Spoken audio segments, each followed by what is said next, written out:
Welcome to The Jeweler's View. I'm Courtney Gray, metalsmith, educator, and creative business strategist. After 25 years in the jewelry industry, running one of the country's top metalsmithing schools, coaching artists, advising companies and organizations, and hosting interviews with some of the best in the craft, I finally created the kind of support I wish I'd had from the start. This podcast is a part of that.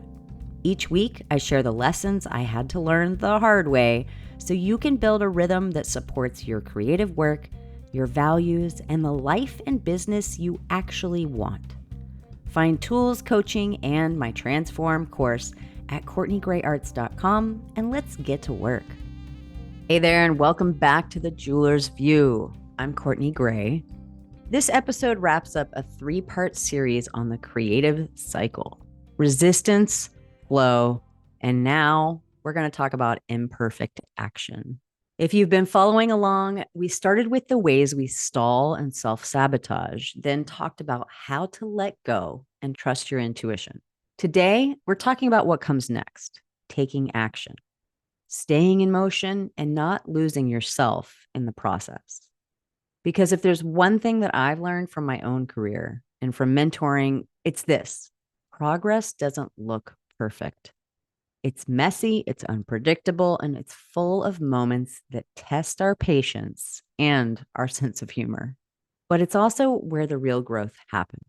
I personally have always been an all or nothing person. Either I'm charging ahead at full speed or I'm in recharge mode, rest, thinking about the next big idea. That pattern worked for a long time. I could build things quickly, pour my energy into them, and see results. But what it didn't leave room for was sustainability. When you run your creative life in sprints, you eventually burn out or start losing track of why you started. That's where imperfect action comes in. Imperfect action is what happens when you stop waiting for ideal conditions. It's when you give yourself permission to move, even if the plan is not fully polished. The website, not done yet, or the photos aren't quite perfected how you'd like them. This is how I built both of my schools. This is how Transform was born. And honestly, how most meaningful things in my life have happened. Not from having everything lined up, but from saying, okay, I see it, let's just start. One of my community members shared something that perfectly captures what this looks like in real time. She said, "I'm allowing the smallest issues to sabotage my plans." Can you relate to this one? A couple of weeks ago, she met with a local artist group for the first time. Everyone brought their work to share, and she was the only jeweler there. She left totally inspired. She went home ready to apply to the gallery that sponsors the group. The application was simple: 4 photos. She took them, sat down to upload, and of course, tech issues. Wah, wah. Don't we love that? The files wouldn't upload. After all that momentum, she hit this wall of frustration. She shut the laptop and didn't touch it for 2 weeks. Then, just to top it off, one of her dogs grabbed a finished lapis pendant off the bench and chewed it up, completely ruined. She wrote that she was so bummed and feeling defeated, she started doing every productive avoidance task that she could find: cleaning, organizing, everything except creating or finishing that application. But she didn't stay stuck. She'd been meaning to order a Maker's Mark stamp for months. She finally emailed the designer, paid the deposit, and got that process moving. That one small act of progress shifted her energy. And a few days later, she posted a follow-up, and this is where it gets good. She said, "I was procrastinating on my gallery application. Well, I finally did it. Still had photo issues, left a voicemail, and when they didn't call back within my 48-hour timeline, it was the weekend, by the way, I hit send anyway." By Monday afternoon, she got an email inviting her not only to join the gallery, but to take part in their upcoming Depot District art crawl.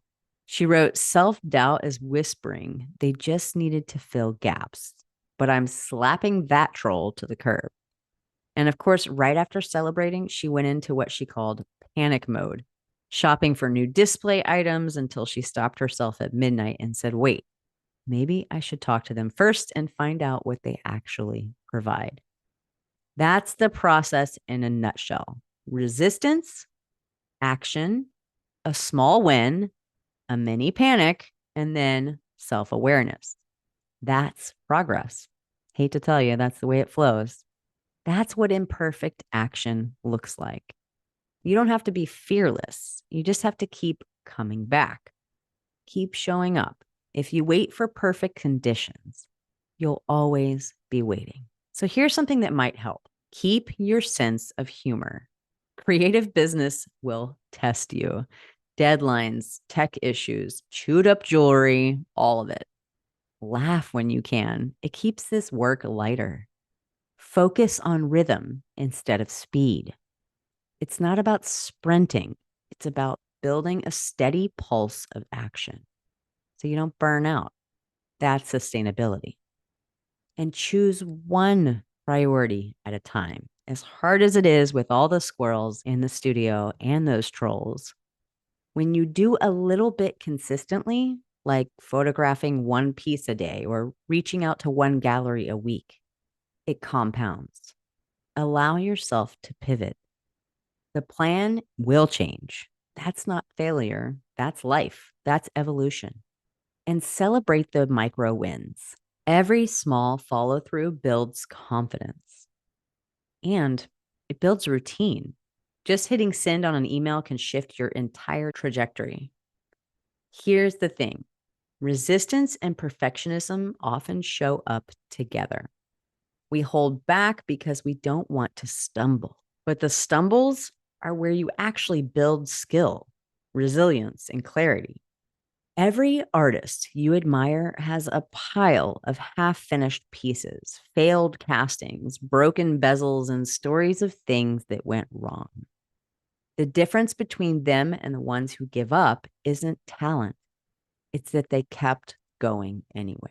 And honestly, that is what Transform is all about. Helping you find the courage to act even when it's messy. Because the truth is, later is now, my friend. If you've been thinking about starting or getting serious about your business, but putting it off sometimes for up to a decade, I've heard. Maybe next time, maybe next year will be the year.